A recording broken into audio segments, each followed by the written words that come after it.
ਪੰਜਾਬ ਦੀ ਸਰਜ਼ਮੀਂ ਤੇ ਪਿਛਲੇ ਦਿਨਾਂ ਦੇ ਵਿੱਚ ਪੰਥਕ ਸਿਆਸਤ ਦੇ ਵਿੱਚ ਬਹੁਤ ਉਤਾਰ ਚੜਾਵ ਆਏ। ਕਿੱਡਾ ਵੱਡਾ ਸਿਆਸੀ ਸੰਕਟ ਜਾਂ ਫਿਰ ਪੰਥਕ ਸੰਕਟ ਇਸ ਨੂੰ ਕਿਹਾ ਜਾ ਸਕਦਾ ਹੈ ਜੋ ਸਿੱਖ ਵਰਤਾਰਿਆਂ ਦੇ ਵਿੱਚ ਲਗਾਤਾਰ ਵਾਪਰ ਰਿਹਾ। ਇਸ ਨੂੰ ਸਮਝਣ ਦੀ ਕੋਸ਼ਿਸ਼ ਕਰਾਂਗੇ ਕਿ ਸੰਕਟ ਜੋ ਦਿਖ ਰਿਹਾ ਇਹ ਸੰਕਟ ਇੰਨਾ ਹੀ ਆ ਜਾਂ ਫਿਰ ਤਸਵੀਰ ਦੇ ਪਿੱਛੇ ਕੋਈ ਤਸਵੀਰ ਹੈਗੀ ਆ ਜਿਹੜੀ ਤਸਵੀਰ ਦੇ ਵਿੱਚ ਪੰਥਕ ਜਿਹੜਾ ਸੰਕਟ ਹੈਗਾ ਉਹ ਬਹੁਤ ਵੱਡਾ ਹੈਗਾ ਜਾਂ ਕਿਸ ਤਰੀਕੇ ਦਾ। ਇਸ ਚੀਜ਼ ਨੂੰ ਸਮਝਣ ਦੀ ਕੋਸ਼ਿਸ਼ ਕਰਾਂਗੇ ਕਿ ਜੋ ਸਿੱਖ ਮਰਿਆਦਾ ਹੈਗੀ ਆ, ਸਿੱਖ ਰਹਿਤ ਮਰਿਆਦਾ ਹੈਗੀ ਆ ਜਾਂ ਪੰਥਕ ਰਹੁ ਰੀਤਾਂ ਹੈਗੀਆਂ ਨੇ ਉਹ ਕਿਸ ਤਰੀਕੇ ਦੇ ਨਾਲ ਚੱਲਦੀਆਂ ਨੇ, ਇਹਨੂੰ ਵੀ ਸਮਝਣ ਦੀ ਕੋਸ਼ਿਸ਼ ਕਰਾਂਗੇ। ਸਾਡੇ ਨਾਲ ਇੱਥੇ ਸਿੱਖ ਪੰਥ ਦੇ ਚਿੰਤਕ ਜਿਹੜੇ ਹੈਗੇ ਨੇ ਜਾਂ ਫਿਰ ਸਿੱਖ ਮਸਲਿਆਂ ਦੇ ਮਾਹਰ ਇਹਨਾਂ ਨੂੰ ਕਹਿ ਸਕਦੇ ਹਾਂ ਗੁਰਦਰਸ਼ਨ ਸਿੰਘ ਢਿੱਲੋਂ ਜੀ ਨੇ। ਇਹਨਾਂ ਗੱਲਬਾਤ ਕਰਦੇ ਹਾਂ।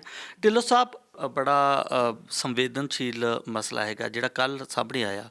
SGPC ਦੇ ਪ੍ਰਧਾਨ ਹਰਜਿੰਦਰ ਸਿੰਘ ਧਾਮੀ ਪ੍ਰੈਸ ਕਾਨਫਰੰਸ ਕਰਦੇ ਨਜ਼ਰ ਆਏ ਨੇ। ਤੁਸੀਂ ਪੁਰਾਣੇ ਸਮਿਆਂ ਤੋਂ ਲਗਾਤਾਰ ਦੇਖਦੇ ਆਏ ਹੋ।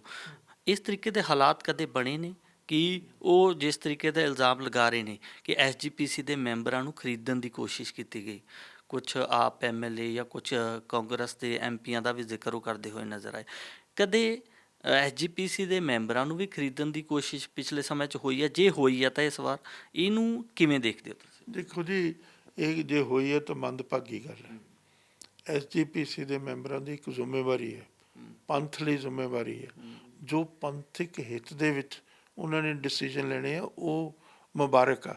ਬਾਕੀ ਸਾਰੀ ਦੀ ਸਾਰੀ ਗੱਲ ਜਿਹੜੀ ਆ ਉਹ ਨਹੀਂ ਐਕਸੈਪਟੇਬਲ ਹੈਗੀ ਟੂ ਦੀ ਸਿੱਖ ਪੰਥ ਤੋਂ। ਫੈਸਲਾ ਜੋ ਜੇ ਉਹਨਾਂ ਨੇ ਕੀਤਾ ਇਸ ਤਰ੍ਹਾਂ, ਜਿਵੇਂ ਤੁਸੀਂ ਕਹਿੰਦੇ ਹੋ ਧਾਮੀ ਸਾਹਿਬ ਨੇ ਇਹ ਗੱਲ ਕਹੀ ਹੈ, ਜੇ ਉਹਨਾਂ ਨੇ ਆਪਣੇ ਆਪ ਨੂੰ ਆਪਣਾ ਈਮਾਨ ਹੀ ਵੇਚਤਾ ਤਾਂ ਫਿਰ ਉਸ ਬੰਦੇ ਬਾਰੇ ਤੁਸੀਂ ਕੀ ਕਹਿ ਸਕਦੇ ਹੋ? ਪੰਥ ਲਈ ਫੈਸਲੇ ਕਿਵੇਂ ਲੈਣਗੇ? ਨਹੀਂ, ਉਹ ਪੰਥ ਲਈ ਕੀ ਆਪਣੇ ਆਪ ਲਈ ਵੀ ਕੀ ਲੈਣਗੇ?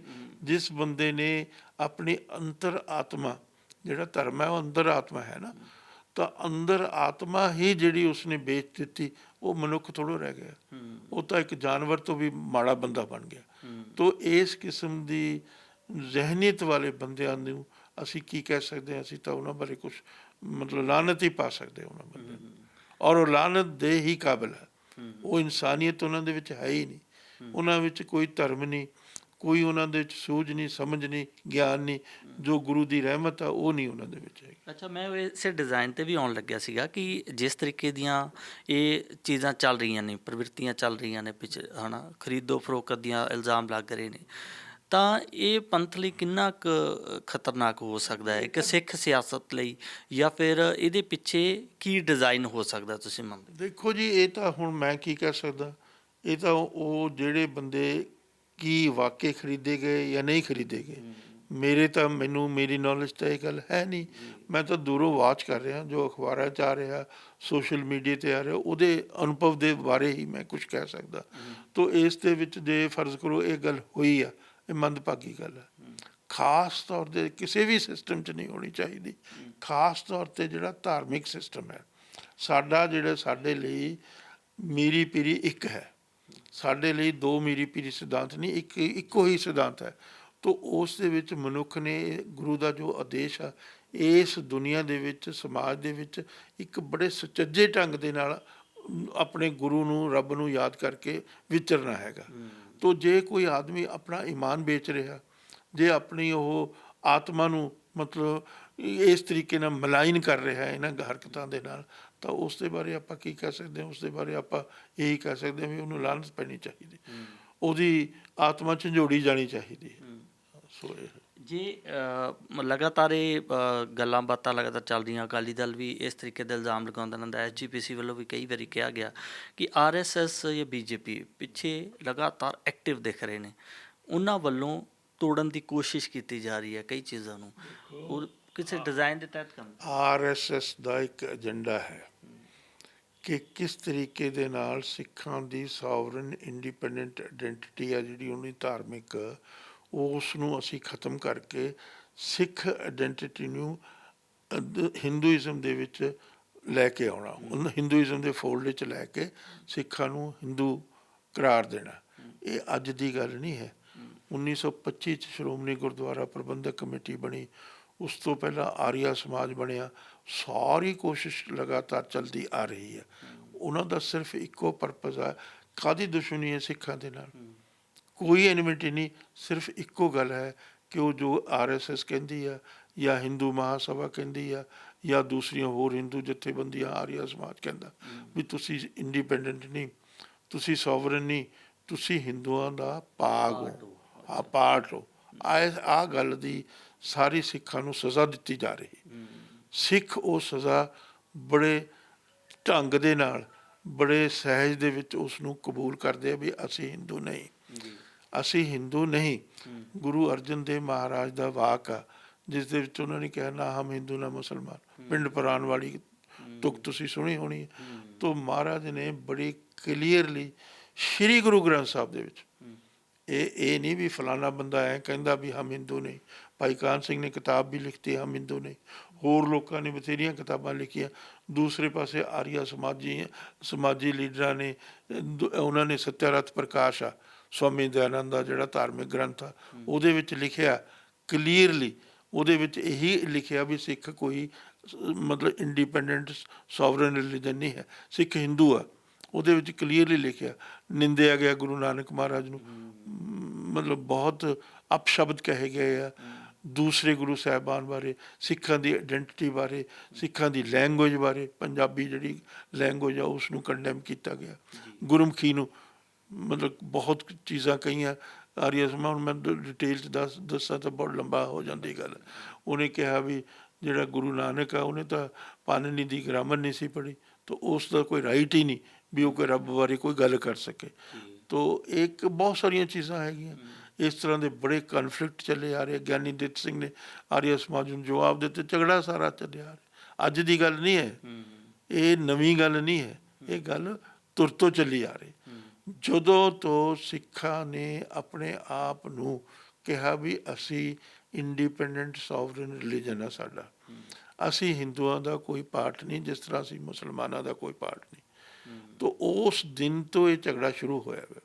ਅੱਜ ਤੱਕ ਕੋਈ ਹਿੰਦੂਆਂ ਦੇ ਕੋਲ ਸਿਆਸੀ ਤਾਕਤ ਆ, ਉਹ ਆਪਣੀ ਸਿਆਸੀ ਤਾਕਤ ਦਾ ਵੀ ਇਸਤੇਮਾਲ ਕਰਦੇ ਆ, ਇਸ ਕਿਸਮ ਦੀਆਂ ਚੀਜ਼ਾਂ ਕਰਦੇ ਆ, ਸਮਝੇ ਕਿ ਨਹੀਂ। ਤਾਂ ਉਸ ਦੇ ਨਾਲ ਮਤਲਬ ਸਿੱਖਾਂ ਦੇ ਮਨਾਂ ਦੇ ਵਿੱਚ ਇੱਕ ਕਿਸਮ ਦਾ ਡਰ ਪੈਦਾ ਹੋਇਆ ਵਾ, ਭੈ ਪੈਦਾ ਹੋਇਆ ਵੀ ਇਹ ਸਾਨੂੰ ਸਵਾਲੋ ਕਰ ਲੈਣਗੇ। ਪਰ ਸਿੱਖਾਂ ਨੂੰ ਇਸ ਗੱਲ ਦਾ ਅਹਿਸਾਸ ਨਹੀਂ ਵੀ ਉਹਨਾਂ ਕੋਲ ਸ਼੍ਰੀ ਗੁਰੂ ਗ੍ਰੰਥ ਸਾਹਿਬ ਜਿਹੜਾ ਰਿਟਨ ਟ੍ਰੈਡੀਸ਼ਨ 'ਤੇ ਬੇਸਡ, ਜਿਸ ਦੇ ਵਿੱਚ ਕੋਈ ਤਬਦੀਲੀ, ਇੱਕ ਅੱਖਰ ਦੀ ਵੀ ਤਬਦੀਲੀ ਨਹੀਂ ਹੋ ਸਕਦੀ। ਗੁਰੂ ਹਰਿਰਾਏ ਸਾਹਿਬ ਨੇ ਆਪਣੇ ਬੇਟੇ ਰਾਮ ਰਾਏ ਨੂੰ ਕਿਸ ਗੱਲ ਦੀ ਸਜ਼ਾ ਦਿੱਤੀ? ਇੱਕ ਅੱਖਰ ਬਦਲਣ ਦੀ ਸਜ਼ਾ ਦਿੱਤੀ। ਦੂਸਰੇ ਪਾਸੇ ਔਰੰਗਜ਼ੇਬ ਨੇ ਉਹਨੂੰ ਅਡੋਪਟ ਆਪਣਾ ਐਕਸੈਪਟ ਕਰ ਲਿਆ ਵੀ ਤੂੰ ਉਹਨੂੰ ਜਗੀਰ ਦੇ ਦਿੱਤੀ, ਉਹ ਜਗੀਰ ਹੁਣ ਤੱਕ ਵੀ ਚੱਲਦੀ ਹੈ, ਰਾਮ ਰਾਏ ਦੀ ਜਿਹੜੀ ਹੈਗੀ ਟ੍ਰੈਡੀਸ਼ਨ। ਤੋ ਇਸ ਕਰਕੇ ਤੁਰ ਤੋਂ ਚੱਲੀ ਆ ਰਹੀ ਗੱਲ। ਇਹ ਅੱਜ ਇਹ ਕਿਉਂਕਿ ਹਿੰਦੂਆਂ ਕੋਲ ਸਿਆਸੀ ਤਾਕਤ ਵੀ ਹੈ, ਤਾਂ ਉਹ ਆਪਣੀ ਸਿਆਸੀ ਤਾਕਤ ਦਾ ਵੀ ਪੂਰਾ ਜ਼ੋਰ ਲਾ ਰਹੇ ਆ ਵੀ ਕਿਸੇ ਨਾ ਕਿਸੇ ਤਰੀਕੇ ਨਾਲ ਸਿੱਖਾਂ ਦੀ ਆਇਡੈਂਟੀਟੀ ਹੈ ਜਿਹੜੀ ਖਤਮ ਹੋ ਜਾਵੇ। ਪਰ ਹੋ ਨਹੀਂ ਸਕਦੀ। ਕਿਉਂ ਨਹੀਂ ਹੋ ਸਕਦੀ? ਕਿਉਂਕਿ ਤੁਹਾਡੇ ਕੋਲ ਇੱਕੋ ਹੀ ਦੁਨੀਆ ਦਾ ਸਪਿਰਿਚੁਅਲ ਗ੍ਰੰਥ ਆ ਜਿਹੜਾ ਰਿਟਨ ਟ੍ਰੈਡੀਸ਼ਨ 'ਤੇ ਆ, ਬਾਕੀ ਸਾਰੇ ਓਰਲ ਟ੍ਰੈਡੀਸ਼ਨ 'ਤੇ ਆ। ਹਿੰਦੂਆਂ ਦੇ ਗ੍ਰੰਥ ਓਰਲ ਟ੍ਰੈਡੀਸ਼ਨ 'ਤੇ ਆ, ਇਸਲਾਮ ਦਾ ਜਿਹੜਾ ਗ੍ਰੰਥ ਆ ਉਹ ਵੀ ਓਰਲ ਟ੍ਰੈਡੀਸ਼ਨ 'ਤੇ 600-700 ਸਾਲ ਬਾਅਦ ਲਿਖਿਆ ਗਿਆ ਪ੍ਰੋਫਿਟ ਸਾਹਿਬ ਦੇ ਡਿਮਾਈਜ਼ ਤੋਂ ਬਾਅਦ। ਇਸੇ ਤਰੀਕੇ ਨਾਲ ਬਾਈਬਲ 400-500 ਸਾਲ ਬਾਅਦ ਉਹ ਲਿਖੀ ਗਈ, ਓਲਡ ਟੈਸਟਾਮੈਂਟ ਤੇ ਨਿਊ ਟੈਸਟਾਮੈਂਟ ਉਹਨੂੰ ਕਹਿੰਦੇ। ਟੋਰਾ ਹੈਗੀ ਜਿਊਜ਼ ਦੀ। ਤਾਂ ਸਾਰੇ ਦੁਨੀਆ ਦੇ ਜਿਹੜੇ ਗ੍ਰੰਥ ਆ, ਚਾਹੇ ਜੈਨੀਆਂ ਦਾ, ਬੋਧੀਆਂ ਦਾ, ਕੋਈ ਵੀ ਹੋਵੇ, ਉਹ ਪ੍ਰੋਫਿਟ ਦੇ ਆਪਣੇ ਟਾਈਮ 'ਚ ਕਦੇ ਨਹੀਂ ਲਿਖੇ ਗਏ। ਉਹ ਸਾਰੇ ਓਰਲ ਟ੍ਰੈਡੀਸ਼ਨ, ਫਲਾਣੇ ਨੇ ਐਂ ਕਿਹਾ, ਧਮਕੇ ਨੇ ਐਂ ਕਿਹਾ, ਇੱਦਾਂ ਬਣਾਏ ਹੋਏ ਰੀਸਟਰਕਚਰਡ ਹੈਗੇ। ਇੱਕੋ ਹੀ ਗ੍ਰੰਥ ਹੈ ਜਿਹੜਾ ਪੂਰਨ ਤੌਰ ਦੇ ਉੱਤੇ ਪ੍ਰੋਫਿਟ ਨੇ ਆਪਣੀ ਜ਼ਿੰਦਗੀ ਵਿੱਚ ਉਸ ਨੂੰ ਲਿਖਿਆ ਔਰ ਉਸ ਨੂੰ ਬਹੁਤ ਸੁਪੀਰੀਅਰ ਸਟੇਟਸ ਦਿੱਤਾ। ਪ੍ਰੋਫਿਟ ਨੇ ਆਪਣੇ ਆਪ ਤੋਂ ਉੱਚੇ ਸਮਝੇ। ਪੋਥੀ ਪਰਮੇਸ਼ਰ ਕਾ ਥਾਨ ਜਦੋਂ ਲਿਖ ਕੇ ਲੈ ਕੇ ਆਏ ਪੰਜਵੇਂ ਪਾਤਸ਼ਾਹ, ਉਹਨੂੰ ਪੋਥੀ ਕਹਿੰਦੇ ਸੀ। ਉਸ ਤੋਂ ਪਹਿਲਾਂ ਜਿਹੜੇ ਗੁਰੂ ਮਹਾਰਾਜ ਸੀ ਪੰਜਵੇਂ ਪਾਤਸ਼ਾਹ, ਮੰਜੀ 'ਤੇ ਬਿਰਾਜਮਾਨ ਹੋ ਕੇ ਸਿੱਖਾਂ ਨੂੰ ਫਰਸ਼ ਦੇ ਉੱਤੇ ਬੈਠੇ ਉਹਨਾਂ ਨੂੰ ਸੰਬੋਧਨ ਹੁੰਦੇ ਸੀ। ਪਰ ਜਿਸ ਦਿਨ ਪੋਥੀ ਲੈ ਕੇ ਆਏ, ਪੋਥੀ ਉੱਪਰ ਰੱਖਤੀ ਮੰਜੀ ਸਾਹਿਬ 'ਤੇ, ਆਪ ਨੀਚੇ ਬੈਠ ਗਏ। ਤੋ ਇਹ ਇੱਕ ਬਹੁਤ ਮਤਲਬ ਵਿਲੱਖਣ ਕਿਸਮ ਦੀ ਟ੍ਰੈਡੀਸ਼ਨ ਆ ਜਿਹੜੀ ਦੂਸਰੇ ਧਰਮਾਂ 'ਚ ਨਹੀਂ। ਦੂਸਰੇ ਧਰਮਾਂ 'ਚ ਜਿਹੜਾ ਪ੍ਰੋਫਿਟ ਆ ਸੁਪੀਰੀਅਰ ਆ। ਪ੍ਰੋਫਿਟ ਆਪਣੇ ਸਕ੍ਰਿਪਚਰ ਤੋਂ, ਸਕ੍ਰਿਪਚਰ ਉਹਨੂੰ ਮੰਨਦੇ। ਸਾਡੀ ਇਹ ਸਕ੍ਰਿਪਚਰ ਨਹੀਂ, ਸਾਡਾ ਇਹ ਜਿਉਂਦਾ ਜਾਗਦਾ ਸਾਕਸ਼ਾਤ ਗੁਰੂ ਆ। ਉਹ ਇੰਡੀਅਨ ਸੁਪਰੀਮ ਕੋਰਟ ਨੇ 3 ਜੱਜਾਂ ਦੇ ਫੁੱਲ ਬੈਂਚ ਨੇ ਦੱਸ ਦਿੱਤਾ ਆਪਣੇ ਡਿਸੀਜਨ ਦੇ ਵਿੱਚ ਵੀ ਇਹ ਜੁਰਿਸਟਿਕ ਪਰਸਨ ਹੈ। ਜੁਰਿਸਟਿਕ ਪਰਸਨ ਜਿਉਂਦਾ ਜਾਗਦਾ, ਤੁਸੀਂ ਜੁਰਿਸਟਿਕ ਪਰਸਨ ਹੋ, ਮੈਂ ਵੀ, ਉਹ ਵੀ, ਸਾਰੇ ਜਿਹੜੇ ਜਿਉਂਦੇ ਜਾਗਦੇ ਲੋਕ ਆ ਉਹ ਜੁਰਿਸਟਿਕ ਪਰਸਨ ਆ। ਉਹਨਾਂ ਦੇ ਨਾਂ 'ਤੇ ਜ਼ਮੀਨ ਖਰੀਦੀ ਜਾ ਸਕਦੀ ਹੈ, ਮਿਊਟੇਸ਼ਨ ਇੰਤਕਾਲ ਹੋ ਸਕਦਾ।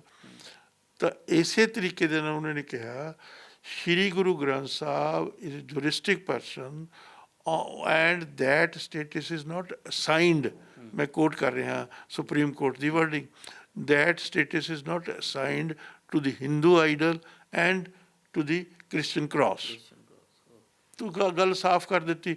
ਹੁਣ ਉਸ ਨੂੰ ਮਿਟਾਉਣ ਦੀ ਕੋਸ਼ਿਸ਼ ਬੜੀ ਕਰੀ ਜਾ ਰਹੀ ਹੈ। ਜਿਹੜੀ ਹਿੰਦੂ ਤਾਕਤਾਂ ਹੈਗੀਆਂ ਉਹਨਾਂ ਦਾ ਇੱਕ ਏਜੰਡਾ ਬਣਿਆ ਹੋਇਆ RSS ਦਾ, ਹਿੰਦੂ ਜਿੰਨੀਆਂ ਔਰਗੇਨਾਈਜੇਸ਼ਨ ਹੈ, ਹਿੰਦੂ ਮਹਾਸਭਾ ਦਾ, ਸਾਰਿਆਂ ਦਾ ਇਹ ਏਜੰਡਾ, ਆਰੀਆ ਸਮਾਜ ਦਾ ਇਹ ਏਜੰਡਾ ਹੈਗਾ।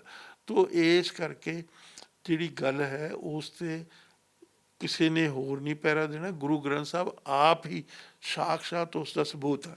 ਅੱਛਾ, ਮੈਨੂੰ ਇਹ ਵੀ ਲੱਗਦਾ ਕਿ ਸ਼ਾਇਦ ਹਿੰਦੂ ਉਹਨਾਂ ਖੁਦ ਨਹੀਂ ਹੈਗਾ ਇਹਨਾਂ ਚੀਜ਼ਾਂ 'ਚ ਇਨਵੋਲਵ, ਸ਼ਾਇਦ ਕੋਈ ਸੰਸਥਾਵਾਂ ਇਹਨੇ ਪਿੱਛੇ। ਹਿੰਦੂਆਂ ਦੀਆਂ ਸੰਸਥਾਵਾਂ ਹੈਗੀਆਂ ਨਾ ਜੀ, ਆਰੀਆ ਸਮਾਜ ਹੀ ਆ। ਹੁਣ ਜੋ ਆਪਣੇ ਮੋਦੀ ਸਾਹਿਬ ਜ਼ੋਰ ਲਾ ਰਹੇ ਆ, ਅੱਡੀ ਚੋਟੀ ਦਾ ਜ਼ੋਰ ਲਾ ਰਹੇ ਆ ਕਿ ਇਹ ਗੱਲ ਐਂ ਹੋ ਜੇ। ਉਹ ਥੋੜ੍ਹੇ ਬਹੁਤੇ ਸਿੱਖਾਂ 'ਤੇ ਪੱਗਾਂ ਜਿਹੀਆਂ ਬੰਨ੍ਹ ਕੇ ਉਹਨਾਂ ਨੂੰ ਐਡਰੈਸ ਕਰ ਦਿੰਦੇ, ਪਰ ਉਹ ਹੋ ਨਹੀਂ ਸਕਦਾ। ਹੋ ਇਸ ਕਰਕੇ ਨਹੀਂ ਸਕਦਾ ਕਿਉਂਕਿ ਗੁਰੂ ਗ੍ਰੰਥ ਸਾਹਿਬ ਦੇ ਵਿੱਚ ਗੁਰੂ ਨੇ ਆਪ ਲਿਖਤਾ, ਉਸ ਨੂੰ ਤਾਂ ਉਲਟਾਇਆ ਜਾ ਨਹੀਂ ਸਕਦਾ। ਉਹ ਜਿਹੜੀ ਓਰੀਜਨਲ ਬੀੜ ਹੈਗੀ ਆ ਉਹ ਸਾਡੇ ਕੋਲ ਸਬੂਤ ਆ ਉਸ ਗੱਲ ਦਾ, ਉਸ ਦੇ ਵਿੱਚ ਕੋਈ ਆਲਟਰੇਸ਼ਨ ਹੋ ਨਹੀਂ ਸਕਦੀ। ਸਮਝੇ ਕਿ ਨਹੀਂ? ਤੋ ਇਸ ਕਰਕੇ ਇਹ ਗੱਲ ਜਿਹੜੀ ਆ ਬਾਵਜੂਦ ਬਹੁਤ ਸੀਰੀਅਸ ਐਫਰਟ ਸਰਕਾਰਾਂ ਨੇ, ਪਹਿਲਾਂ ਮੁਗਲਾਂ ਨੇ ਕੀਤੀ। ਦੇਖੋ ਨਾ, ਪ੍ਰੋਫਿਟ ਮੁਹੰਮਦ ਨੇ ਇਹ ਗੱਲ ਕਹੀ ਵੀ ਮੇਰੇ ਤੋਂ ਬਾਅਦ ਕੋਈ ਪ੍ਰੋਫਿਟ ਹੋ ਨਹੀਂ ਸਕਦਾ। ਸਮਝੇ ਕਿ? ਤਾਂ ਗੁਰੂਆਂ ਨੇ ਕੀ ਕਿਹਾ, ਗੁਰੂ ਅਰਜਨ ਦੇਵ ਮਹਾਰਾਜ ਨੇ, ਉਹਨਾਂ ਨੇ ਤਾਂ ਵੀ ਇਹੀ ਆ ਜਿਹੜੀ ਬੀੜ ਇਹ ਰੱਬ। ਸਮਝੇ ਕਿ ਨਹੀਂ? ਤੋ ਜਦੋਂ ਬੀੜ ਨੂੰ ਰੱਬ ਤੁਸੀਂ ਦਾ ਸਟੇਟਸ ਦੇ ਦਿੱਤਾ ਤਾਂ ਓਬਵੀਅਸਲੀ ਕਨਫਲਿਕਟ ਸ਼ੁਰੂ ਹੋ ਗਿਆ ਇਸਲਾਮ ਨਾਲ। ਇਸਲਾਮ ਨੇ ਵੀ ਇਹ ਉਹੀ ਪੋਜੀਸ਼ਨ ਲਈ ਜੋ ਅੱਜ ਹਿੰਦੂ ਲੈ ਰਹੇ ਆ। ਸਮਝੇ ਨਾ? ਤੋ ਇਸ ਕਰਕੇ ਇਹ ਇੱਕ ਬੜਾ ਸੀਰੀਅਸ ਮਸਲਾ। ਇਸ ਮਸਲੇ ਨੂੰ ਆਦਮੀ ਜਾਂ ਕੋਈ 2 4 10 ਭੁੱਲੜ ਸਿੱਖ ਐਵੇਂ ਪੱਗਾਂ ਦੇ ਵਿੱਚ ਸਿਰ ਫਸਾ ਕੇ ਇਹੋ ਜਿਹੀ ਗੱਲ ਕਰਨ ਦੀ ਕੋਸ਼ਿਸ਼ ਕਰਨ, ਉਹ ਨਹੀਂ ਹੋ ਸਕਦੀ। ਕਿਉਂਕਿ ਸਿੱਖਾਂ ਨੂੰ ਇਹ ਚੀਜ਼ਾਂ ਗੰਭੀਰਤਾ ਨਾਲ ਲੈਣੀਆਂ ਪੈਣਗੀਆਂ ਕਿ ਪੰਜਾਬ ਜਾਂ ਸਿੱਖ ਸਿਆਸਤ ਸਿੱਖਾਂ ਦੇ ਸਿੱਖ ਜੇ 2 400 500 2000 5000 ਸਿੱਖ ਇਹੋ ਜਿਹੀ ਗੱਲ ਕਰਦੇ ਨੇ, ਉਹਦੇ ਨਾਲ ਕੋਈ ਫਰਕ ਨਹੀਂ ਪੈਂਦਾ। ਕਿਉਂਕਿ ਤੁਹਾਡੇ ਕੋਲ ਰਿਟਨ ਕੰਸਟੀਟਿਊਸ਼ਨ ਆ, ਰਿਟਨ ਕੰਸਟੀਟਿਊਸ਼ਨ ਨੂੰ ਬਦਲਿਆ ਜਾ ਨਹੀਂ ਸਕਦਾ। ਉਹਦੇ 'ਚ ਉਹ ਸਾਰੀ ਦੁਨੀਆ ਕਬੂਲ ਕਰਦੀ ਆ ਵੀ ਇਹ ਜਿਹੜੀ ਬੀੜ ਆ ਕਰਤਾਰਪੁਰੀ ਬੀੜ ਆ, ਕਰਤਾਰਪੁਰ ਦੇ ਵਿੱਚ ਓਰੀਜਨਲ ਜਿਹੜੀ ਬੀੜ ਪਈ ਆ ਉਹ ਗੁਰੂ ਅਰਜਨ ਦੇਵ ਮਹਾਰਾਜ ਦੀ ਲਿਖਵਾਈ ਵੀ ਲਿਖਤਾ, ਲਿਖਵਾਈ ਵੀ ਆ, ਕੰਪਾਈਲ ਕਰਾਈ ਆ ਉਹਨਾਂ ਨੇ, ਕੰਪਾਈਲ ਕਹਿੰਦੇ ਅੰਗਰੇਜ਼ੀ ਲਫ਼ਜ਼। ਤਾਂ ਉਸ ਦਾ ਬਹੁਤ ਸਾਰੇ ਪ੍ਰੂਫ ਦਿੱਤੇ ਗਏ ਆ, ਉਹ ਐਸਟੈਬਲਿਸ਼ ਹੋਈ ਵੀ ਆ ਦੋਸਤਾਂ ਵੱਲੋਂ ਵੀ ਦੁਸ਼ਮਣਾਂ ਵੱਲੋਂ ਵੀ। ਤਾਂ ਇਸ ਕਰਕੇ ਉਹਦੇ 'ਚ ਕੋਈ ਮੈਨੂੰ ਤਾਂ ਕਦੇ ਫਿਕਰ ਨਹੀਂ ਲੱਗਿਆ, ਨਾ ਮੈਨੂੰ ਕਦੇ ਡਰ ਲੱਗਿਆ। ਇਹ ਸ਼ੁਰੂ ਤੋਂ ਚੱਲੇ ਆ ਰਹੇ ਅਟੈਕ ਆ, ਪਰ ਕੋਈ ਗੱਲ ਹੋਈ ਨਹੀਂ ਸਿੱਖਾਂ ਦੇ ਉੱਤੇ, ਕੋਈ ਉਸ ਗੱਲ ਦਾ ਅਸਰ ਨਹੀਂ ਪਿਆ। 2 4 ਮਸੰਦ ਤਾਂ ਹੁੰਦੇ ਹੀ ਹੈ, ਮਸੰਦ ਤਾਂ ਗੁਰੂਆਂ ਵੇਲੇ ਵੀ ਸੀਗੇ। ਸਮਝੇ ਨਹੀਂ? ਮਸੰਦਾਂ ਨੂੰ ਪਹਿਲਾਂ ਗੁਰੂ ਨੇ ਸਜ਼ਾ ਦਿੱਤੀ, ਫਿਰ ਉਹਨਾਂ ਨੇ ਹਿੰਦੂ ਹਿੱਲ ਰਾਜਿਆਂ ਨੂੰ ਲੜਾਈ ਲੜੀ, ਫਿਰ ਉਹਨਾਂ ਨੇ ਮੁਗਲ ਸਲਤਨਤ ਨਾਲ ਲੜਾਈ ਲੜੀ। ਤਾਂ ਇਹ ਤਾਂ ਚੱਲਦਾ ਰਹਿੰਦਾ, ਇਹ ਚੱਲਦਾ ਆ ਰਿਹਾ, ਇਹ ਕਦੇ ਮਿਟਣ ਵਾਲੀ ਗੱਲ ਨਹੀਂ ਹੈ। ਅੱਛਾ, ਮੈਂ ਇੱਕ ਬਿਆਨ ਤੇ ਆ ਜਾਣਾ ਹੁਣ। RP ਸਿੰਘ ਵੱਲੋਂ ਇੱਕ ਬਿਆਨ ਦਿੱਤਾ ਗਿਆ। ਮੈਂ ਜਾਣਦਾ ਨਹੀਂ RP ਸਿੰਘ ਕੌਣ ਆ। BJP ਦੇ ਲੀਡਰ ਨੇ। ਹੋਏਗਾ, ਹਾਂ। ਉਹਨਾਂ ਵੱਲੋਂ ਇਹ ਗੱਲਬਾਤ ਕਹੀ ਗਈ ਹੈ। ਚਲੋ ਆਪਾਂ BJP ਦੇ ਲੀਡਰ ਦੇ ਤੌਰ ਤੇ ਚਲੋ ਜੋ ਵੀ ਮੈਂ ਉਹਨੂੰ ਹੋਏਗਾ। ਉਹਨਾਂ ਨੇ ਇਹ ਗੱਲ ਕਹੀ ਹੈ ਕਿ ਸ਼੍ਰੋਮਣੀ ਕ੍ਰਿਸਚਨ ਕਮੇਟੀ ਬਣਦੀ ਜਾ ਰਹੀ ਹੈ। ਇਸ ਤਰੀਕੇ ਦੇ ਬਿਆਨ ਦੇਖੋ, RP ਸਿੰਘ ਕੌਣ ਆ, ਕੀ ਉਹਦੀ ਔਕਾਤ ਆ, ਕੀ ਉਹਦਾ ਸਟੇਟਸ ਆ, ਕੀ ਉਹਦੀ ਪੋਜੀਸ਼ਨ ਆ, ਮੈਨੂੰ ਇਸ ਬਾਰੇ ਕੱਖ ਨਹੀਂ ਪਤਾ। ਹੋਏਗਾ, ਉਹੋ ਜਿਹੇ ਬਹੁਤ ਸਾਰੇ ਹੈਗੇ, ਉਹਨਾਂ ਤੋਂ ਕਹਾਇਆ ਜਾ ਰਿਹਾ। ਤਾਂ ਇਹ ਤਾਂ ਹੁਣ ਉਹ ਮਤਲਬ ਕਿਸ ਲੈਵਲ 'ਤੇ ਕਹਿ ਰਿਹਾ, ਉਹ ਕਿਉਂ ਕਹਿ ਰਿਹਾ, ਉਹਦੇ ਪਿੱਛੇ ਕਿਹੜੀ ਤਾਕਤ ਆ, ਉਹ ਸਾਰਾ ਐਨਾਲਿਸਿਸ ਕਰਕੇ ਹੀ ਸਮਝ ਆ ਸਕਦੀ ਹੈ ਨਾ। RP ਸਿੰਘ ਕੋਈ ਕਹੀ ਜਾਵੇ, ਉਹਦੇ ਕਹਿਣ ਦੇ ਨਾਲ ਇਹੋ ਜਿਹੇ ਕਈ ਆਏ ਕਈ ਗਏ, ਤਾਂ ਉਹਦੀ ਕੋਈ ਔਕਾਤ ਨਹੀਂ। ਐਵੇਂ ਹੋਣਾ ਉਹਨਾਂ ਤੋਂ BJP ਤੋਂ ਪੈਸੇ ਪੂਸੇ ਲੈਂਦਾ ਹੋ ਜਾਂ ਕੋਈ ਪੋਜੀਸ਼ਨ ਲੈ ਲਈ ਹੋਣੀ ਜਾਂ ਕੋਈ ਸਟੇਟਸ ਲਿਆ ਹੋਣਾ। ਮੈਨੂੰ ਉਹਨਾਂ ਇਹੋ ਜਿਹੇ ਬੰਦਿਆਂ ਦੀ ਕੋਈ ਮੇਰੇ ਮਨ ਦੇ ਵਿੱਚ ਕਿਸੇ ਕਿਸਮ ਦੀ ਕੋਈ ਔਕਾਤ ਨਹੀਂ ਹੈ। ਉਹ ਬਿਲਕੁਲ ਬੇਸਲੈਸ ਯੂਜ਼ਲੈਸ ਬੰਦੇ ਆ ਜਿਹੜੇ ਜ਼ਰ ਖਰੀਦ ਹੈ ਉਹ ਸ਼ੁਰੂ ਤੋਂ ਚੱਲੇ ਆ ਰਹੇ। ਅੱਜ ਦੇ ਥੋੜ੍ਹੇ ਮੈਂ ਮਸੰਦਾਂ ਦੀ ਤੁਹਾਨੂੰ ਗੱਲ ਨਹੀਂ ਕੀਤੀ। ਮਸੰਦ ਗੁਰੂ ਨੇ ਆਪ ਖਤਮ ਕੀਤੇ ਆ। ਉਹਨਾਂ ਨੇ ਕਿਹਾ ਵੀ ਸਭ ਤੋਂ ਡੇਂਜਰਸ ਜਿਹੜਾ ਐਨੀਮੀ ਆ ਸਿੱਖ ਪੰਥ ਦਾ, ਉਹ ਸਿੱਖ ਪੰਥ ਦੇ ਵਿੱਚ ਹੀ ਆ। ਗਦਾਰਾਂ ਦੀ ਗੱਲ ਗੱਦਾਰਾਂ ਦੀ ਸਿੱਖ ਪਹਿਲਾ ਨੰਬਰ 1 ਦੁਸ਼ਮਣ ਉਹਨਾਂ ਨੇ ਮਹਾਰਾਜ ਨੇ 10ਵੇਂ ਪਾਤਸ਼ਾਹ ਨੇ ਕਿਹਨੂੰ ਕਿਹਾ? ਮਸੰਦਾਂ ਨੂੰ ਕਿਹਾ। ਮਸੰਦ ਵੀ ਪੱਗਾਂ ਬੰਨ੍ਹਦੇ ਸੀ, ਮਸੰਦ ਵੀ ਉਸੇ ਫਾਰਮ ਦੇ ਵਿੱਚ ਦਾੜੀ ਵੀ ਰੱਖਦੇ ਸੀ, ਪਰ ਉਹਨਾਂ ਨੇ ਕਿਹਾ ਵੀ ਇਹ ਅੰਦਰਲਾ ਦੁਸ਼ਮਣ ਆ, ਇਹ ਜ਼ਿਆਦਾ ਡੇਂਜਰਸ ਆ, ਇਹਨੂੰ ਪਹਿਲਾਂ ਬਹੁਤ ਵੱਡੀ ਸਜ਼ਾ ਦੇ ਕੇ ਖਤਮ ਕਰੋ।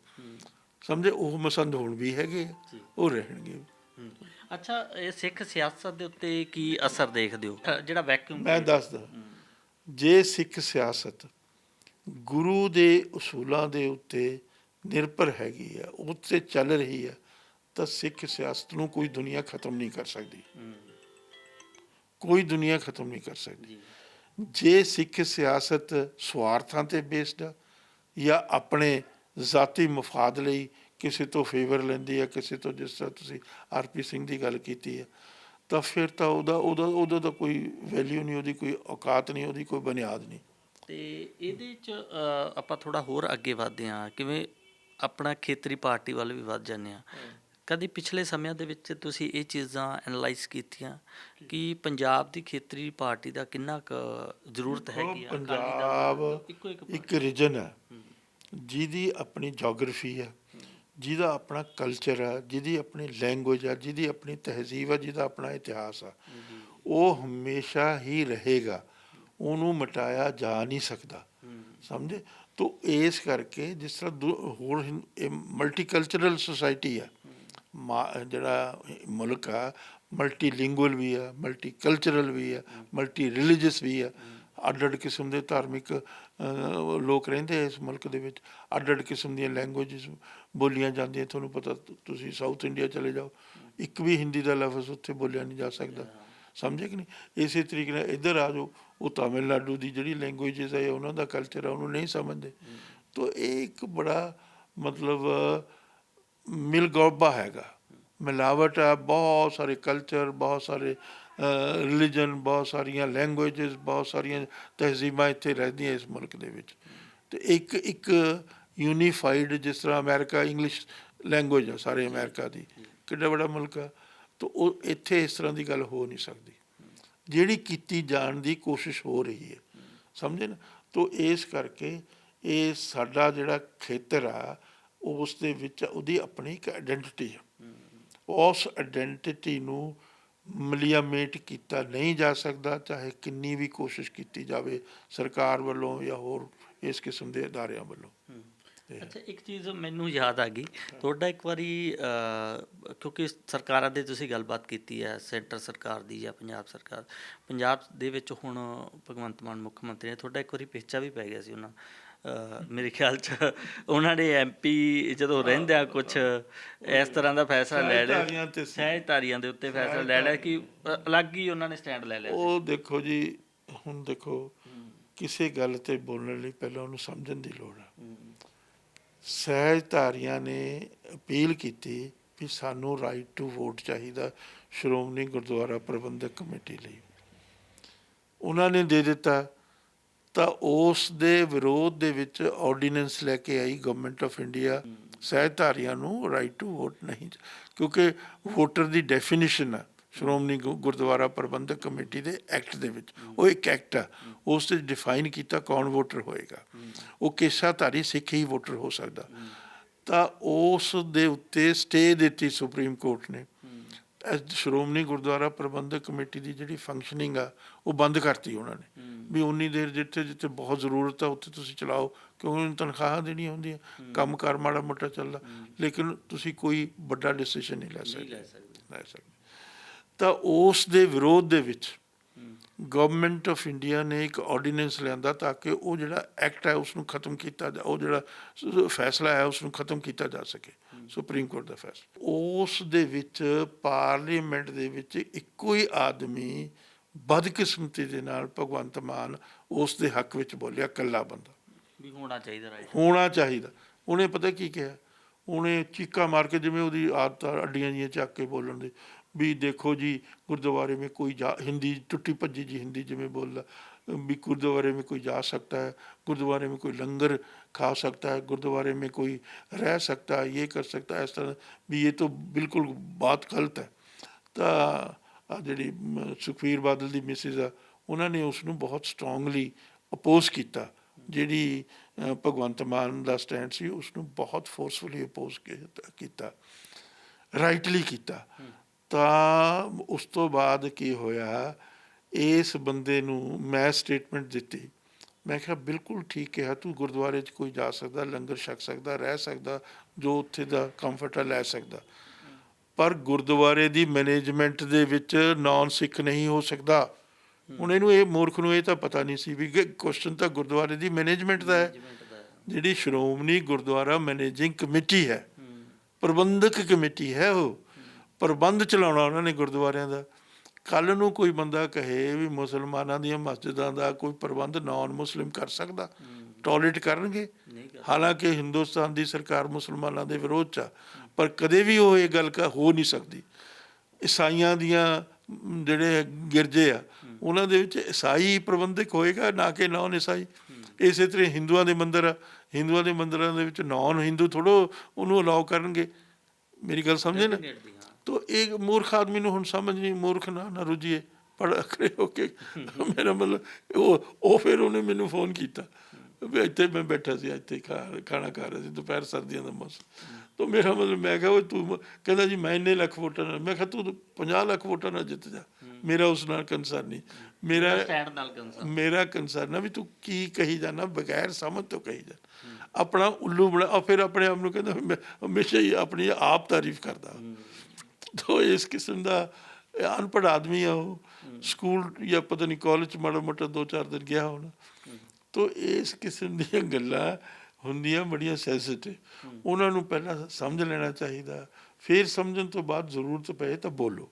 ਅੱਛਾ, ਹਟੇ ਤਾਂ ਉਹ ਫਿਰ ਵੀ ਨਹੀਂ, ਉਸ ਤੋਂ ਬਾਅਦ ਵੀ ਹੁਣ ਸਰਕਾਰ ਬਣਨ ਤੋਂ ਬਾਅਦ ਵੀ ਉਹ ਐਕਟ ਐਸਾ ਅਮੈਂਡਮੈਂਟ SGPC ਬਾਅਦ 'ਚ ਤਾਂ ਨਹੀਂ ਕਹੀ ਨਹੀਂ, ਉਹਨੇ ਬਾਅਦ 'ਚ ਕੁਛ ਇਹ ਨਹੀਂ ਕਿਹਾ। ਉਹਨਾਂ ਨੇ ਉਸ ਸਰਕਾਰ ਬਣਨ ਤੋਂ ਬਾਅਦ ਗੁਰਦੁਆਰਾ ਪ੍ਰਬੰਧਕ ਕਮੇਟੀ ਅਮੈਂਡਮੈਂਟ ਐਕਟ ਲੈ ਕੇ ਆਉਂਦਾ ਸੀਗਾ, ਜਿਹੜਾ ਗਵਰਨਰ ਕੋਲੇ ਗੁਰਦੁਆਰਿਆਂ ਦੇ ਜਿਹੜਾ ਪ੍ਰਸਾਰਨ, ਬਾਣੀ ਪ੍ਰਸਾਰਨ ਨੂੰ ਲੈ ਕੇ, ਉਹਦੇ ਵਿੱਚ ਉਹ ਹੋਰ ਸੀ। ਮੈਂ ਕਿਹਾ ਉਸ ਤੋਂ ਬਾਅਦ ਫਿਰ ਉਹਨਾਂ ਨੇ ਧਰਮ ਦੇ ਵਿੱਚ ਫਿਰ ਇੱਕ ਇੰਟਰਫੇਰੈਂਸ। ਦੇਖੋ ਮੂਰਖ ਆਦਮੀ ਹੈ, ਹੁਣ ਕੀ ਕਹੀਏ ਉਹਦੇ ਨਾਲ, ਉਦੋਂ ਕੁਛ ਕਿਹਾ ਨਹੀਂ ਜਾ ਸਕਦਾ, ਕਿਉਂਕਿ ਉਹ ਜੋ ਮੂੰਹ 'ਚ ਆਈ ਜਾਂਦਾ ਬੋਲੀ ਜਾਂਦਾ। ਨਾ ਉਸਦੀ ਕਿੰਨੀ ਵਾਰੀ ਉਹਨੂੰ ਝਾੜਾਂ ਪਾਈਆਂ ਕੇਜਰੀਵਾਲ ਨੇ ਵੀ, ਕੋਈ ਗੱਲ ਅਕਲ ਦੀ ਕਰਿਆ ਕਰ। ਹੁਣ ਜੇ ਅਕਲ ਹੈ ਹੀ ਨਹੀਂ ਤਾਂ ਅਕਲ ਦੀ ਗੱਲ ਕਿੱਥੋਂ ਕਰੂਗਾ ਬੰਦਾ? ਅੱਛਾ, ਮੈਂ ਇਹ ਗੱਲ ਮੈਂ ਤਾਂ ਛੇੜੀ ਸੀਗੀ ਕਿਉਂਕਿ ਮੈਂ ਇਹ ਚੀਜ਼ ਨੂੰ ਸਮਝਣਾ ਕੋਸ਼ਿਸ਼ ਕਰ ਰਿਹਾ ਕਿ ਸਰਕਾਰਾਂ ਹਮੇਸ਼ਾ ਹੀ ਪੰਥਕ ਇਸ਼ੂ ਦੇ ਵਿੱਚ ਇੰਟਰਫੇਰਨ ਦੀ ਕੋਸ਼ਿਸ਼ ਕਰਦੀਆਂ ਰਹੀਆਂ ਨੇ। ਤਾਂ ਕਰਨਗੀਆਂ, ਕਿਉਂ ਨਾ ਕਰਨ? ਉਹਨਾਂ ਦਾ ਇੱਕ ਏਜੰਡਾ, ਸਰਕਾਰ ਦਾ ਇੱਕ ਏਜੰਡਾ ਹੁੰਦਾ, ਉਸ ਏਜੰਡੇ ਦੇ ਮੁਤਾਬਕ ਉਹ ਚੱਲਦੇ ਆ। ਸਰਕਾਰ ਕੀ ਹੈ? ਸਰਕਾਰ ਇੱਕ ਪਾਰਟੀ ਹੈ। ਇੱਕ ਪਾਰਟੀ ਕੀ ਹੈ? ਇੱਕ ਪੁਆਇੰਟ ਆਫ ਵਿਊ ਆ। ਜਿਹੜੀ ਸਰਕਾਰ ਆ, ਹੁਣ ਅੱਜ ਸਰਕਾਰ ਆ ਹਿੰਦੁਸਤਾਨ ਦੀ, ਸਰਕਾਰ ਕੀ ਹੈ? ਸਰਕਾਰ BJP ਹੈ, ਕਿਉਂਕਿ ਉਹਨਾਂ ਕੋਲ ਪਾਵਰ ਆ, ਉਹ ਮੈਜੋਰਟੀ ਦੇ ਵਿੱਚ ਆ। ਉਹਨਾਂ ਦਾ ਇੱਕ ਪਰਟੀਕੂਲਰ ਏਜੰਡਾ ਹੈ BJP ਦਾ, ਸਿੱਖਾਂ ਪ੍ਰਤੀ ਏਜੰਡਾ ਹੈ।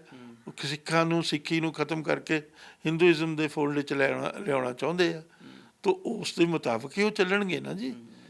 ਤਾਂ ਉਸ ਦੇ ਮੁਤਾਬਕ ਜੇ ਉਹ ਚੱਲਣਗੇ ਤਾਂ ਤੁਹਾਨੂੰ ਸੁਚੇਤ ਹੋਣ ਦੀ ਲੋੜ ਆ, ਤੁਹਾਨੂੰ ਸਮਝਣ ਦੀ ਲੋੜ ਆ ਵੀ ਇਹ ਸਾਰੀ ਚੀਜ਼ ਇੱਕ ਪਰਟੀਕੂਲਰ ਏਜੰਡੇ ਦੇ ਮੁਤਾਬਕ ਚੱਲ ਰਹੀ ਹੈ। RSS ਕੀ ਹੈ? ਉਹਨਾਂ ਦਾ ਵੀ ਆਪਣਾ ਇੱਕ ਏਜੰਡਾ ਹੈਗਾ। ਬੜੀ ਉਹਨਾਂ ਨੂੰ ਤਕਲੀਫ ਹੁੰਦੀ ਆ ਜਦੋਂ ਕੋਈ ਜਥੇਦਾਰ ਇਸ ਕਿਸਮ ਦੀ ਸਟੇਟਮੈਂਟ ਦੇ ਦੇ। ਜਿਵੇਂ ਸਿੱਖ ਸੰਗਤ ਬਣਾਈ ਸੀ ਉਹਨਾਂ ਨੇ, ਸਿੱਖ ਸੰਗਤ ਬਣਾਈ ਸੀ ਨਾ, ਰਾਸ਼ਟਰੀय ਸਿੱਖ ਸੰਗਤ। ਹੁਣ ਦੇਖੋ ਰਾਸ਼ਟਰ ਕੀ ਚੀਜ਼ ਹੈ? ਰਾਸ਼ਟਰ ਹੈਗੀ ਨੇਸ਼ਨ। ਨੇਸ਼ਨ ਜਿਹੜੀ ਆ ਬਹੁਤ ਖਤਰਨਾਕ ਕਨਸੈਪਟ ਆ। ਦੁਨੀਆ ਦੇ ਵਿੱਚ ਜਿਹੜੀ ਫਸਟ ਵਰਲਡ ਵਾਰ ਅਤੇ ਸੈਕਿੰਡ ਵਰਲਡ ਵਾਰ ਕਿਸ ਇਸ਼ੂ 'ਤੇ ਲੜੀ ਗਈ? ਨੇਸ਼ਨ ਦੇ ਨਾਂ ਦੇ ਉੱਤੇ, ਨੇਸ਼ਨ ਦੇ ਨਾਂ 'ਤੇ ਲੜੀ ਗਈ। ਇੱਕ ਪਾਸੇ ਈਸਾਈ, ਦੂਜੇ ਪਾਸੇ ਈਸਾਈ। ਇੱਕ ਈਸਾਈ ਟੱਲੀਆਂ ਵਜਾ ਰਹੇ ਆ ਗਿਰਜਾਂ 'ਚ, ਦੂਜਾ ਈਸਾਈ ਟੱਲੀਆਂ 'ਚ ਵਜਾ ਰਿਹਾ। ਦੋਨੇ ਪਾਸੇ ਈਸਾਈ ਹੈ ਨਾ। ਫਰਾਂਸ ਅਤੇ ਇੰਗਲੈਂਡ ਦੋਨੇ ਪਾਸੇ ਦੋਨੇ ਈਸਾਈ ਹੈ। ਇਸੇ ਤਰੀਕੇ ਨਾਲ ਰਸ਼ੀਆ ਵੀ ਈਸਾਈ ਸੀ। ਤੋ ਦੂਸਰੇ ਮੁਲਕ ਵੀ ਸਾਰੇ ਵੈਸਟ ਦੀ ਕੰਟਰੀ ਈਸਾਈਆਂ ਦੀ ਕੰਟਰੀ ਹੈ ਨਾ। ਤੋ ਉਸ ਦੇ ਵਿੱਚ ਇਹ ਗੱਲ ਕਹਿ ਦੇਣੀ ਵੀ ਦੇਖੋ ਜੀ ਆਹ ਫਲਾਣਾ ਏਜੰਡਾ, ਕੋਈ ਏਜੰਡਾ ਨਹੀਂ, ਉਹ ਨੇਸ਼ਨ ਦੀ ਕਨਸੈਪਟ ਆ। 19th ਸੈਂਚੁਰੀ ਦੇ ਵਿੱਚ ਨੇਸ਼ਨ ਦੇ ਨਾਂ ਤੇ ਜਿਤਨਾ ਖੂਨ ਖਰਾਬਾ ਹੋਇਆ ਉਹਨਾਂ ਪਿਛਲੀ ਸਿਵਲਾਈਜੇਸ਼ਨ 'ਚ ਨਹੀਂ, ਜੇ ਸਾਰੀ ਨੂੰ ਵੀ ਲਾਈਏ ਉਹਨਾਂ ਖੂਨ ਖਰਾਬਾ ਨਹੀਂ ਹੋਇਆ। ਅੱਜ ਵੀ ਨੇਸ਼ਨ ਦੇ ਨਾਂ ਤੇ ਲੋਕਾਂ ਨੂੰ ਮਾਰਿਆ ਜਾ ਰਿਹਾ, ਸਮਝੇ ਕਿ ਨਹੀਂ? ਹਰ ਜਗ੍ਹਾ ਮਾਰਿਆ ਜਾ ਰਿਹਾ। ਇੰਡੀਅਨ ਨੇਸ਼ਨ ਦੇ ਨਾਂ ਦੇ ਉੱਤੇ ਨਹੀਂ ਤੁਸੀਂ ਮਾਰਦੇ ਲੋਕਾਂ ਨੂੰ। ਇਹ ਬਹੁਤ ਖਤਰਨਾਕ ਕਨਸੈਪਟ ਆ 19ਵੀਂ ਸਦੀ ਦਾ। ਇਹ ਉਸ ਤੋਂ ਪਹਿਲਾਂ ਨੇਸ਼ਨ ਨੂੰ ਕੋਈ ਨਹੀਂ ਸੀ ਜਾਣਦਾ। ਪੰਥ ਕਹਿੰਦੇ ਸੀ ਨਾ, ਪਹਿਲਾਂ ਪੰਥ ਕਹਿੰਦੇ ਸੀ। 19ਵੀਂ ਸਦੀ ਦੇ ਵਿੱਚ ਨਵਾਂ ਨੇਸ਼ਨ ਦਾ ਕਨਸੈਪਟ ਆਇਆ, ਜਿਸ ਦੇ ਵਿੱਚ ਉਹਨਾਂ ਨੇ ਇੱਕ ਨੇਸ਼ਨ ਨੇ, ਇੱਕ ਫਰਜ਼ ਕਰੋ ਇੰਗਲੈਂਡ ਆ, ਬ੍ਰਿਟਿਸ਼ ਨੇਸ਼ਨ ਆ, ਇਸੇ ਤਰ੍ਹਾਂ ਫਰੈਂਚ ਨੇਸ਼ਨ ਆ, ਜਰਮਨ ਨੇਸ਼ਨ ਆ। ਨੇਸ਼ਨ ਦੇ ਨਾਂ 'ਤੇ ਲੜਾਈ ਹੋ ਗਈ ਨਾ, ਤਾਂ ਇੱਕੋ ਹੀ ਧਰਮ ਆ, ਧਰਮ ਇੱਕੋ ਹੀ ਆ। ਜਰਮਨ ਦਾ, ਰਸ਼ੀਆ ਦਾ, ਜ਼ੈਕੋਸਲੋਵਾਕੀ ਦਾ, ਸਾਰੇ ਮੁਲਕ ਜਿੰਨੇ ਆ ਯੂਰਪ ਦੇ, ਉਹਨਾਂ ਦਾ ਇੱਕੋ ਹੀ ਧਰਮ ਆ, ਈਸਾਈ। ਇੱਕ ਮੇਰਾ ਖਿਆਲ ਛੋਟਾ ਜਿਹਾ ਮੁਲਕ ਆ, ਕੀ ਉਹਦਾ ਮੈਨੂੰ ਨਾਂ ਭੁੱਲ ਗਿਆ, ਉਹਦੇ 'ਚ ਮੁਸਲਿਮ ਮੈਜੋਰਟੀ ਆ, ਬਾਕੀ ਸਾਰੇ ਈਸਾਈ ਆ। ਤਾਂ ਈਸਾਈਆਂ ਦੀ ਮਤਲਬ ਜਿਹੜਾ ਇੱਕੋ ਕਨਸੈਪਟ ਆ, ਇੱਕੋ ਉਹਨਾਂ ਦਾ ਬਾਈਬਲ ਆ। ਲੜਾਈ ਹੋ ਰਹੀ ਆ ਆਪਸ ਦੇ ਵਿੱਚ ਨੇਸ਼ਨ ਦੇ ਨਾਂ ਦੇ ਉੱਤੇ, ਇੰਨੀ ਭਿਆਨਕ ਲੜਾਈ ਹੋ ਰਹੀ ਹੈ, ਇੰਨਾ ਖੂਨ ਖਰਾਬਾ ਹੋ ਰਿਹਾ ਜਿਹਦਾ ਕੋਈ ਅੰਤ ਨਹੀਂ। ਅੱਜ ਵੀ ਕਹਿੰਦਾ ਨੇਸ਼ਨ ਦੇ ਨਾਂ 'ਤੇ ਮਾਰੇ ਜਾ ਰਹੇ ਲੋਕ। ਇੱਕ ਮੁਲਕ ਦੇ ਵਿੱਚ ਨੇਸ਼ਨ ਦੇ ਨਾਂ ਦੇ ਉੱਤੇ ਤੁਸੀਂ ਦੇਖੋ ਜੀ, ਇੰਡੀਅਨ ਨੇਸ਼ਨ ਨੂੰ ਤੁਸੀਂ ਐਂ ਕਿਹਾ, ਕਿਹਨੇ ਦੇਖੀ ਇੰਡੀਅਨ ਨੇਸ਼ਨ? ਦੇਖੀਏ ਤੁਸੀਂ ਕਦੇ ਇੰਡੀਅਨ ਨੇਸ਼ਨ? ਦੇਖੀ, ਪਰ ਉਹਦਾ ਜਿਹੜਾ ਜ਼ੁਲਮ ਸਿਤਮ ਤਾਂ ਦੇਖਿਆ ਨਾ ਤੁਸੀਂ। ਤਾਂ ਇਹ ਹੈ। ਧੰਨਵਾਦ ਜੀ ਗੱਲਬਾਤ ਕਰਨ ਦੇ ਲਈ, ਬਹੁਤ ਬਹੁਤ ਮਿਹਰਬਾਨੀ ਇਹਦੀ ਜਾਣਕਾਰੀ ਦੇਣ ਦੇ ਲਈ। Thank you. ਕੈਮਰਾਮੈਨ ਤੁਲਸੀ ਮਹਿਰਾ ਦੇ ਨਾਲ ਰਵਿੰਦਰ ਮੀਤ, PTC ਨਿਊਜ਼, ਚੰਡੀਗੜ੍ਹ।